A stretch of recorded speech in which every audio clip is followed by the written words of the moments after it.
All right, it's time for Flames Chat here at the Saddle Dome. I'm Ian Busby of the Calgary Sun alongside Randy Sportak, our fantastic beat writer for the Flames.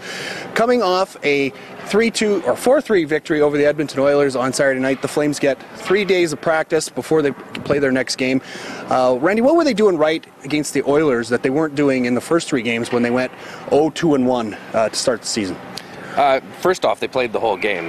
They really was a start-to-finish game. I know the Oilers were good at the start and had a really great late push and all that, but through the bulk of the game, the Flames really did take control. And the Oilers scored 2 power play goals, 5-on-5. That was a dominating game, as we've seen from this team for a long time, many years, I would say.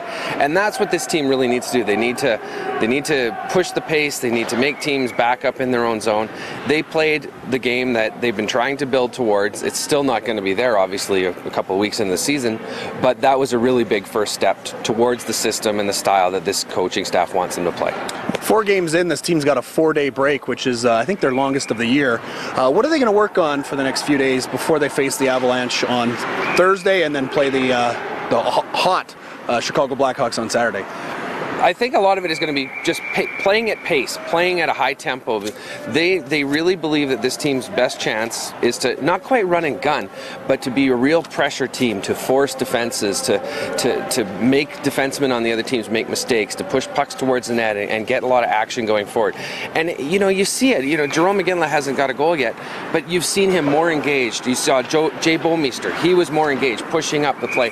And it's all going to be systems work. With Roman Cervenka and Jiri Hudler not getting any chance in training camp, this is a great chance to get them a chance to really understand what they want.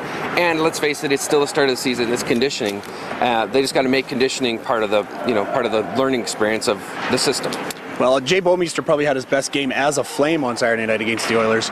Was the first chance for fans to see Jiri Hudler and Roman Cervenka, the 2 Czech players that were off-season acquisitions. They had a little flash offense here and there.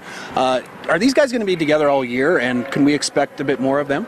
Well, I certainly did not appreciate how good Jiri Hudler was passing the puck. He made a lot of nifty little passes.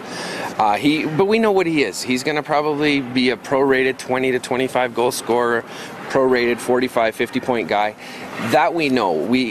Roman Cervenka, it's just a natural for him to play with Jiri Hudler.